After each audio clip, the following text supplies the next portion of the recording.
Un 27 de enero del año 1945 era liberado el campo de concentración de Auschwitz. Desde esa jornada se conmemora el Día Internacional de las Víctimas del Holocausto. Y fíjense que hubo jerezanos que murieron en campos de concentración. Pero le voy a preguntar, porque me parece muy interesante, curiosísimo, a Bartolomé Benítez, que es profesor del Instituto Alvar Núñez y un poco precursor de una iniciativa ciudadana llamada Stoppelstein, que a través de unas piedras recuerda la memoria de esas personas que murieron en campos de concentración. Bartolomé, ¿qué tal? Muy buenos días. Muy buenos días.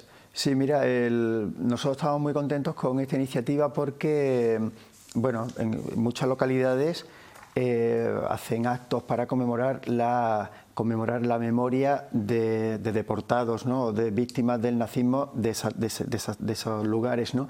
Nosotros, por ejemplo, pusimos una placa hace unos años, en otras ciudades se hace un memorial, pero estos adoquines, esta Stoppelstein, yo creo que tiene un valor añadido, tiene un plus, porque es el mayor memorial de víctimas del nazismo. Mira, ahí estamos viendo las imágenes, Bartolomé. A nivel mundial. Y estos adoquines están en ciudades como Berlín, en ciudades como Roma, en ciudades como Madrid, en ciudades como París. Y entonces todos estos adoquines, estas piedras, proceden de una fundación que está en Colonia y de un artista que ideó esta forma de conmemorar, porque son adoquines que se ponen en los domicilios de las víctimas. Son unos adoquines que tienen el sentido de hacernos, metafóricamente, tropezar con el pasado, y que el pasado se muestre, ¿no?, diciendo que allí vivió una persona, que allí vivió en ese sitio concreto, en esa casa. Y entonces, pues, es un homenaje que a la vez es muy local, porque se reivindica la memoria de jerezanos, pero por otra parte es un homenaje que es muy internacional, ¿no?, porque Jerez está formando parte de una red de ciudades que reivindican la memoria con este memorial, que es el memorial más grande del mundo, que acoge a las víctimas del nazismo. ¿Cuántos vecinos de Jerez fueron asesinados en campos de concentración durante la Segunda Guerra Mundial? ¿Tenéis el dato exacto? Sí, bueno, nosotros nos encontramos que las primeras listas venían 6. Después ya la investigación nos hizo ver que uno de ellos era de Jerez de los Caballeros. Así que víctimas que eran originarios de Jerez y que cuando llegaron al campo de concentración señalaron que su origen era Jerez, son estas 5 personas. Salvador Linares, Rafael Domínguez, Diego Pérez, Manuel Carrasco y Antonio de la Rosa. Sí, de estos 5 hay 2 perfiles, ¿no? Hay un primer perfil que son los 4, o sea, 4 excepto Antonio de la Rosa, que ellos murieron muy jóvenes, salieron muy jóvenes de Jerez, inmediatamente después del golpe de Estado, y estos 4 terminaron en el campo de Mauthausen, y concretamente estuvieron en el campo de Mauthausen y después fueron desplazados al campo de Gusen 1, y Gusen 1, que está a 5 kilómetros escasamente del campo central de Mauthausen, fue el campo de los españoles. Fue la mayoría de los españoles que murieron en Mauthausen, murieron en Gusen. Y este es un perfil, jóvenes, varios de ellos relacionados con la CNT, que murieron muy jóvenes en el campo de Gusen. Y el segundo perfil, Antonio de la Rosa, que murió en el campo de Dachau, que es un campo que está a pocos kilómetros de Múnich, y él murió con 60 y tantos años, 67, 68 años, y también con un perfil, con un itinerario totalmente diferente de los 4 restantes. Están en casa viendo estas imágenes que, repito, fueron del pasado viernes, ¿no? ese homenaje a esos jerezanos asesinados en campos nazis. Y estarán en casa preguntándose cómo acaban jerezanos en campos de concentración alemanes. Bueno, pues tenemos que partir del golpe de Estado, de mucha gente tuvo que salir huyendo de la represión que al poco tiempo empezó a ejecutarse y a llevarse a cabo.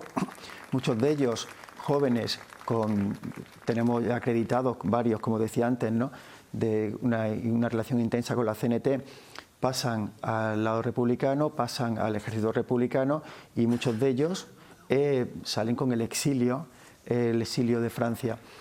Cuando llegan al exilio, los franceses los meten en unos campos de concentración, en unas situaciones horribles, en la playa, sin ningún tipo de medida higiénica. O sea, ya eran campos de concentración previos a los nazis. Sí, sí, y franceses. Los ponen allí y les dan, y después en una situación insostenible, le dan la opción de algunos se entran en la Legión extranjera y la mayoría de ellos entran en las compañías de trabajadores extranjeros, compañías que pertenecen o que están relacionados con el ejército francés y lo utilizan para cavar zanjas, para hacer trincheras. Los trabajos forzosos, ¿no? Bueno, digamos que trabajos muy duros. Por ejemplo, varios de ellos, dos de nuestros jerezanos, estuvieron trabajando en la línea Maginot. Y entonces están trabajando en la línea Maginot y están allí cuando llegan los alemanes, cuando el ejército alemán conquista buena parte de Francia. Invade Francia, sí. Y entonces, ya a partir de entonces, los alemanes, el Rotspanier, es la denominación que ellos le utilizan, pues a un número importante, a más de 9.000, los llevan a campos de concentración. De los campos de concentración que los llevaron, por ejemplo, el caso más ilustre es el caso de Jorge Semprún, que estuvo en Buchenwald, que es donde iban presos políticos, pero la mayoría de los españoles los llevaron al campo de Mauthausen, que está en Austria, muy cerca del Danubio, y que es una enorme cantera de granito. Gusen era campo 3, un campo, estaba catalogado como el peor de los campos de concentración. Hay que distinguir entre campos de concentración y campos de exterminio.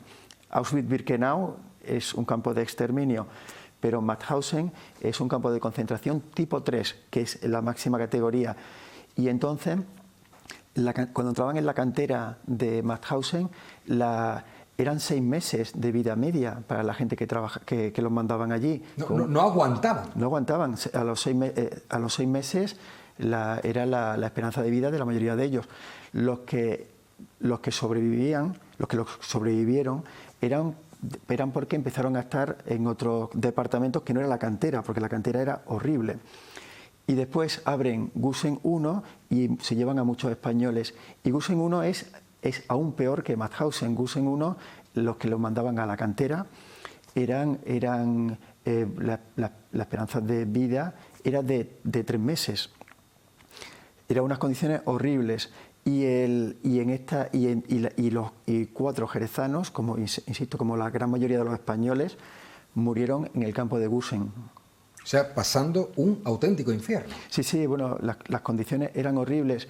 Y después tenemos, al reconstruir la historia de estas personas, por ejemplo, sabemos que Rafael Domínguez, que era el panaderito, porque él tenía una panadería en la calle Zarza, él entró en la panadería y él no estuvo en la cantera, estuvo en otro departamento en condiciones más ventajosas. Pero después nos enteramos por testimonios orales, nos enteramos, por ejemplo, que él se suicidó lanzándose a la valla electrificada. Después también los que caían enfermos en Gusen, y fue el caso de Diego Pérez Núñez, otro de nuestros jerezanos, los mandaban al castillo de Harheim. El castillo de Harheim tenía ya una historia previa, porque el castillo de Harheim lo usaron los nazis en el programa T4, que era el programa de eutanasia. Y eran cámaras de gas. Las primeras cámaras de gas fueron en 6 sanatorios, y uno de ellos era Harheim. Y sabemos que Diego Pérez Núñez murió en una cámara de gas, en el castillo de Harheim, una cámara muy pequeña, y murió allí, en esta cámara de gas. Después también sabemos que los métodos de ejecución eran varios y terribles. terribles muchos de ellos, y sospechamos que uno de los jerezanos, detrás del eufemismo que se utilizaba como causa oficial de muerte, pues se le aplicó posiblemente la forma de ejecución, que era una inyección de gasolina en el corazón, que era una forma muy usual de rematar a la gente, a los presos que ya no daban más de sí, los presos que ya estaban agotados de un trabajo infernal. ¿Me hablas de una inyección? Literalmente era sí. ¿Gasolina, el combustible? Sí, era una de las formas de ejecución en el campo. Después también había otras, por ejemplo, los sacaban. Allí hay el invierno del 41 fue horrible, y les daban duchas de agua fría y desnudos los ponían a la intemperie por la noche, y al poco rato empezaban a caer, y así había distintas formas de ejecución, y en esto en un contexto de una cantera, la de Gusen, que era ya de por sí un infierno. Estamos hablando, por tanto, de una enorme mortalidad, y de que solamente llegaron a sobrevivir los republicanos españoles que estaban, por ejemplo, en otro departamento. El caso más célebre es el caso de Francis Boyce, que es el fotógrafo de Mauthausen, y él sobrevivió porque estaba en ese departamento de fotografía. Por cierto que dos de nuestros jerezanos coincidieron con Francis Boyce, coincidieron en la compañía de trabajadores extranjeros, coincidieron en el campo de transición, en el Stalag que se llamaba, y coincidieron en el transporte a Mauthausen. O sea que posiblemente dos de nuestros jerezanos conociera al deportado más célebre de Mauthausen, que es Francis Boyce. Tú eres evidentemente historiador, has indagado, no sé si llamarlo infierno, porque ¿cuánto tiempo duró todo el proceso? Desde que son deportados al extranjero, desde que llegan a Francia, hay un periodo previo de trabajos forzosos, en Francia llegan, de ser torturados prácticamente. En Francia, ¿no?, llegan al principio del 39, y ellos mueren entre el invierno del 41 al 42. O sea, 3 años aproximadamente. Sí. Bueno, y después también de infierno, ¿no? Y la guerra que llevaban detrás. Ellos vivieron una vida terrible. Tú eres historiador, ¿no? Y nos estás contando todo ese pasado, ¿no? Cuando empiezas a indagar, cuando empiezas a descubrir cómo fue, ¿no?, ese infierno que pasaron estos jerezanos, ¿qué sentiste? Bueno, yo creo que el objetivo principal de mi investigación era reivindicar la memoria de estos jerezanos, reivindicar la memoria de ellos como víctimas del nazismo, como víctimas de la mayor injusticia, ¿no?, que vio el siglo XX y posiblemente durante muchos siglos. Y a mí lo que me interesaba era pues recuperar estos nombres, recuperar estas historias. Después con algunos de ellos tuve suerte y contacté con familias, y eso ya daba una foto. Y ya cuando hay rostro, cuando hay nombre, cuando hay historia, pues es más fácil ponerse en el lugar de ellos, es más fácil captar ese carácter específico, ¿no?, que tienen las personas, esos mundos. Y entonces pues mi objetivo en toda esta investigación era sacar a la luz a esta historia, reivindicar a estas víctimas, ponerle nombre, apellidos, caras, historias. Sabemos dónde nacieron, sabemos dónde vivieron, sabemos, no sé, algunos de ellos, ¿no? Salvador Linares nació en el Tempul, qué sé yo, Manuel Carrasco nació detrás de la Barca de la Florida, en los llanos de Malabrigo. Rafael Domínguez tenía una panadería aquí en la calle Zarza. Sabemos lo que le pasó a cada uno de ellos, las historias de Diego Pérez con su hermano, su familia. Y entonces el objetivo ha sido ponerle carne, ponerle historia, ponerle rostro, porque si no se quedan en cifras. Las víctimas se quedan en cifras deshumanizadas, que es lo que querían los verdugos. Y mi investigación ha sido darle vida a estos nombres, ¿no? Darle vida porque el poder que tiene la memoria, el poder que tiene para las nuevas generaciones, para poder luchar contra discursos de odio, contra discursos excluyentes, contra la xenofobia. La memoria sirve cuando tiene rostro, cuando hay una historia. Cuando construimos hacia adelante, fíjate, ¿no? Recuperar la vida del infierno. Bueno, Bartolomé, te dejo que te tienes que ir ya, sí, pero corriendo para dar clases en el Instituto Alvar Núñez.